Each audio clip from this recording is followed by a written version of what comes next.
the June 12th export control, the parameters of it are very interesting, and maybe you can unpack them a little. But what they said was there's been significant progress in risk mitigation. And I'm finding it hard to understand what that progress looks like.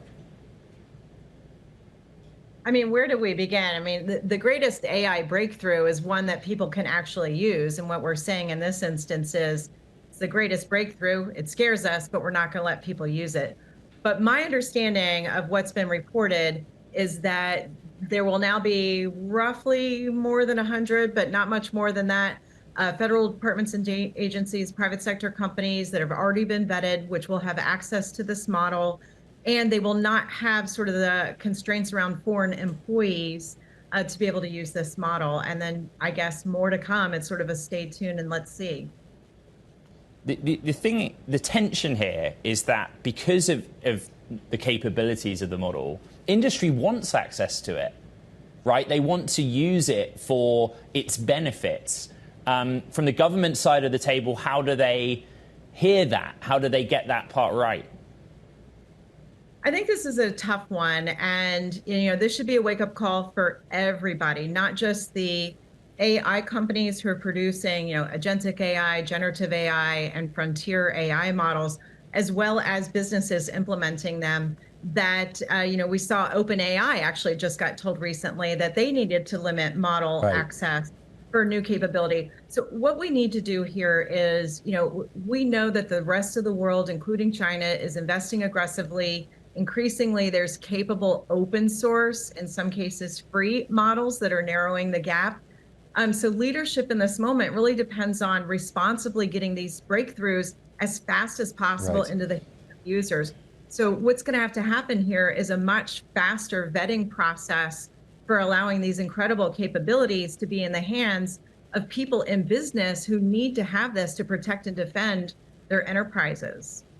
Theresa, you teed us up really nicely for our next conversation with Hugging Face CEO Clem DeLong in a moment, particular focus on open source. You said what needs to happen. I guess there's a distinction with what is likely to happen.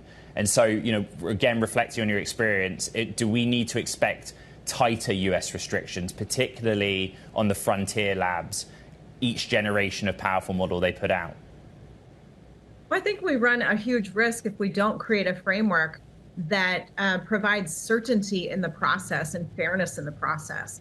And so if you don't create a framework and we don't know who's next, the markets don't like uncertainty, and certainly our global partners don't like uncertainty. You're already starting to see global partners say, well, maybe we need to develop our own models. Maybe we need to do things our own way. Maybe we need to install open source models here within our country. So we really need to see leadership come out from Washington, D.C. to say, this is the framework, this is the certainty, here's the process. It may change, but at least publish a process so we all know what the test looks like and we can all perform according to the test.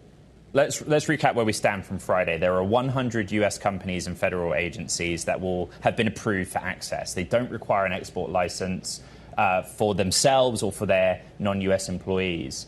But how much scrutiny will that group of 100 be under? How they use the model, what they were able to get from it, rather than just Anthropic itself sort of being under the microscope of this administration? Yeah, you bring up a great point. It's sort of be careful what you wish for. So now that you're in this group, if you're in a heavily regulated private sector industry, your regulators are going to ask you, when did you run it? What did you find? And did you fix what you found? So there is going to be another layer of undue scrutiny on kind of these businesses, but they also have an advantage. They get to have access to this tool first. I think the other reminder for people is that running this tool isn't free. It does require tokens, so it does cost money. It costs computer resources. It costs staffing resources to look at the results. And oh, by the way, if you find something, you definitely need to get it fixed right away. And so having the capability to actually mitigate and remediate anything that's found and doing it at machine speed is not something that all businesses have.